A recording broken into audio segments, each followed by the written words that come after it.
Dans cette deuxième partie, je vais parler donc des environnements soumis à la marée. Ça devrait être beaucoup plus rapide, hein, que la houle où il y avait, beaucoup de choses importantes à mentionner. Les environnements soumis à la marée, donc en fait protégés des houles, hein, je l'ai dit, ils sont essentiellement à l'intérieur des embouchures, à l'intérieur du bassin d'Arcachon, à l'intérieur de l'estuaire sur ses rives. Bon, et puis on aurait aussi ça dans la baie de Marennes-Oléron, à l'abri des îles. La marée, c'est une onde océanique, hein, au même titre que la houle, mais qui a pas du tout la même origine. Alors en fait, la marée, c'est complexe. Il y a 5 cycles superposés. Le premier, il est lié à l'attraction de la Lune sur les océans, c'est le cycle pleine mer, basse mer, pleine mer. Alors ça dure 12h50 entre 2 pleines mers. Ça veut dire qu'il y a 6h25 entre une pleine mer et une basse mer. À ce cycle de base se rajoute un cycle qui est 2 fois plus long, qui est un cycle diurne.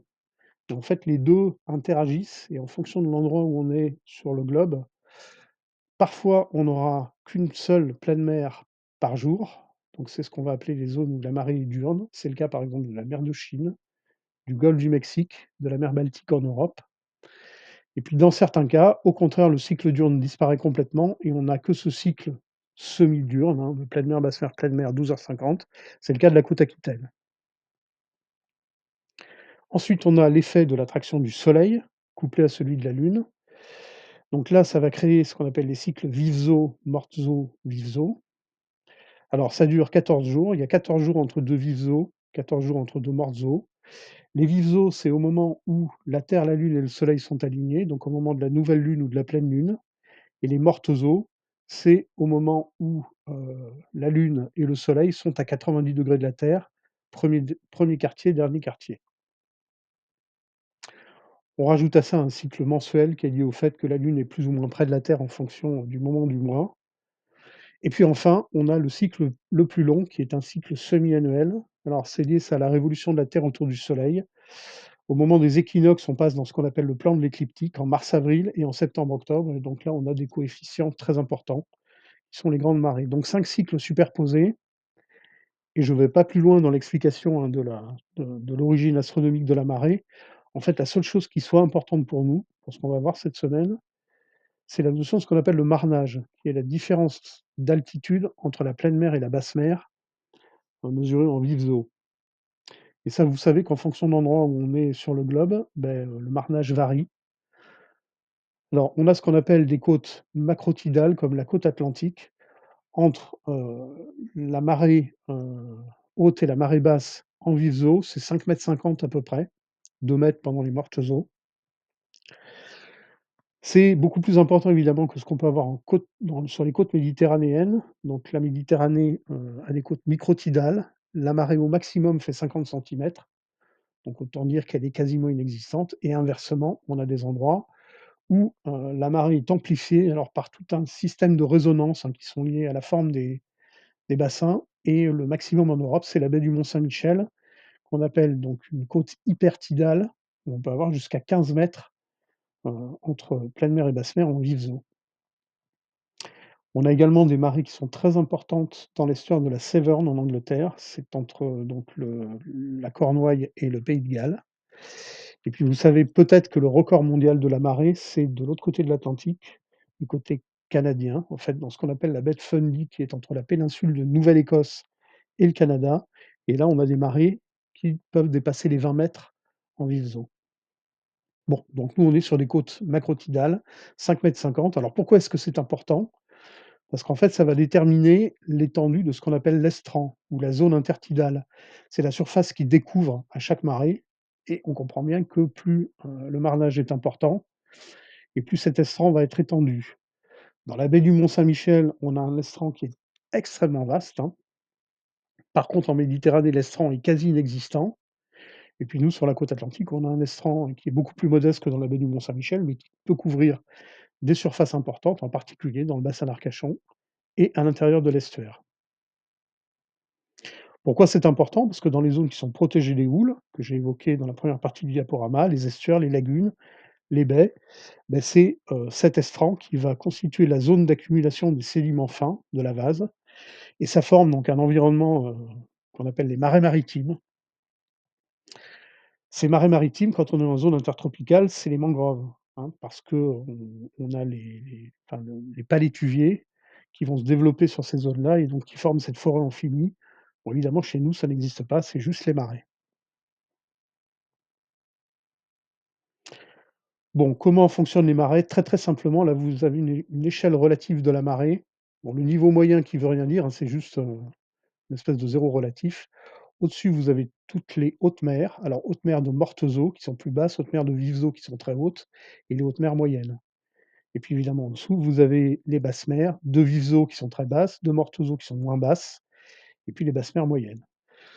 Encore une fois, si on se réfère à la côte atlantique, on a 5,50 m entre le haut et le bas, et à peu près 2 mètres ici entre les hautes mers de mortes eaux et les basses mers de mortes eaux. Dans cette, zone de balancement des marées, on développe, bah, des zones avec une pente très régulière, alors beaucoup plus faible que ce que vous voyez ici. Voilà, avec un estran, c'est-à-dire la zone qui va découvrir à chaque marée qui en gros est entre ces 2 limites, et quand on est dans les zones protégées, heu, de la houle, où on peut accumuler, des sédiments fins, en fait cet estran, ça va être une vasière, c'est-à-dire c'est de la vase et totalement nue. Il y a pas du tout de végétation dessus. La végétation en fait, elle n'apparaît que, assez haut, à partir du niveau des hautes mers moyennes. Et alors, ce que vous voyez pas là sur mon petit schéma très simpliste, hein, c'est que cette végétation, elle apparaît par plaques. Ça forme des espèces d'îlots qui ont tendance à grandir, à se rapprocher les uns des autres. Et alors ces plantes, évidemment, hein, c'est pas n'importe quelle plante, c'est des plantes qui sont adaptées, à une certaine salinité, à la présence de sel dans l'eau de mer. Voilà, c'est ce qu'on appelle des plantes halophiles. Alors, parmi ces plantes halophiles, vous avez parmi les plus connues les salicornes, les spartides. Et puis donc cet environnement-là, avec ces plaques de végétation, c'est ce qu'on appelle l'herbu. Alors c'est pas un terme qu'on utilise beaucoup, voilà, bon, et puis évidemment, plus on monte et plus les inondations sont rares, on arrive à un niveau qui va correspondre au niveau des plus hautes mers de vives eaux, et donc à partir de là, en fait, la végétation se densifie, se diversifie, voilà, et donc on passe dans ce qu'on appelle le marais. Alors le marais, c'est une zone qui est plate, c'est une zone qui est complètement végétalisée et qui est donc en équilibre avec le niveau des hautes mers de vives eaux, qui est exactement à la même altitude. Quelques images pour illustrer tout ça. Alors une vasière, dans la baie de Saint-Brieuc, bon, pourquoi j'ai pris ça? Parce que j'ai trouvé que cette image était assez belle. Voilà, donc là, vous voyez les zones basses de la vasière. Il y a pas du tout de végétation. Vous voyez que là, on arrive, probablement au début de l'herbu. L'herbu, alors voilà c'est la enfin, c'est une des plus belles images que j'ai. On est sur les côtes de la mer du Nord en Allemagne. Et là, c'est vraiment l'illustration de ce que je vous disais tout à l'heure. Là, vous avez la vasière où il y a rien du tout. Là, l'herbu, vous voyez ces plaques de végétation isolées les unes des autres et séparées par des, espèces de chenaux, couverts de vases. Et puis on voit que là, sur la partie haute, hein, ça finit par se rejoindre et on a une couverture continue.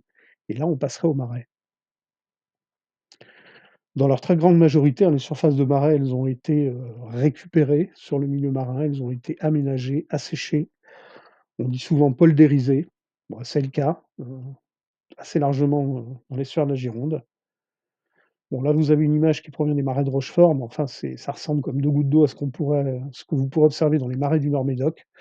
Voilà, avec la particularité, hein, que, vous avez des zones de roselières qui apparaissent, voilà, puis c'est ce qu'on appelle les présalés. Alors, une image aérienne très, très belle de l'anse du Verdon. Ce que vous voyez ici, là, ce sont les quais, du port du Verdon, et là, vous avez une zone de vasière complètement naturelle. Vous voyez l'échelle, hein, 50 m. Là, c'est la partie alors vous avez un chenal, c'est la partie basse, vous voyez la vasière totalement nue, parcourue par des petits chenaux. Progressivement, quand on monte, on passe à l'herbu et là, vous voyez tout à fait ces plaques de végétation, hein, qui sont presque circulaires et puis qui ont tendance à se rejoindre et puis au bout d'un moment, elles se rejoignent complètement et on passe à ce qu'on appelle le marais. Donc ça, ce sont des zones de marais encore naturelles. Il en subsiste une certaine surface dans l'estuaire de la Gironde et en particulier dans toute cette zone-là qu'on appelle l'anse du Verdon. Alors je dézoome.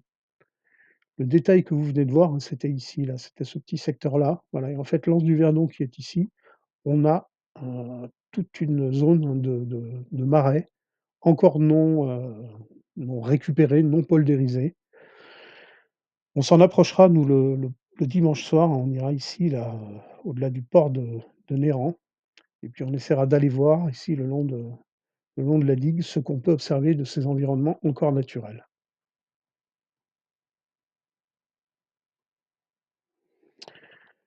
J'ai presque terminé sur la marée. En fait, là, on a vu les environnements qui sont totalement dominés par la marée. Maintenant, qu'est-ce qui se passe quand on a dominance de la houle et de la marée? Autrement dit, quand on est au milieu.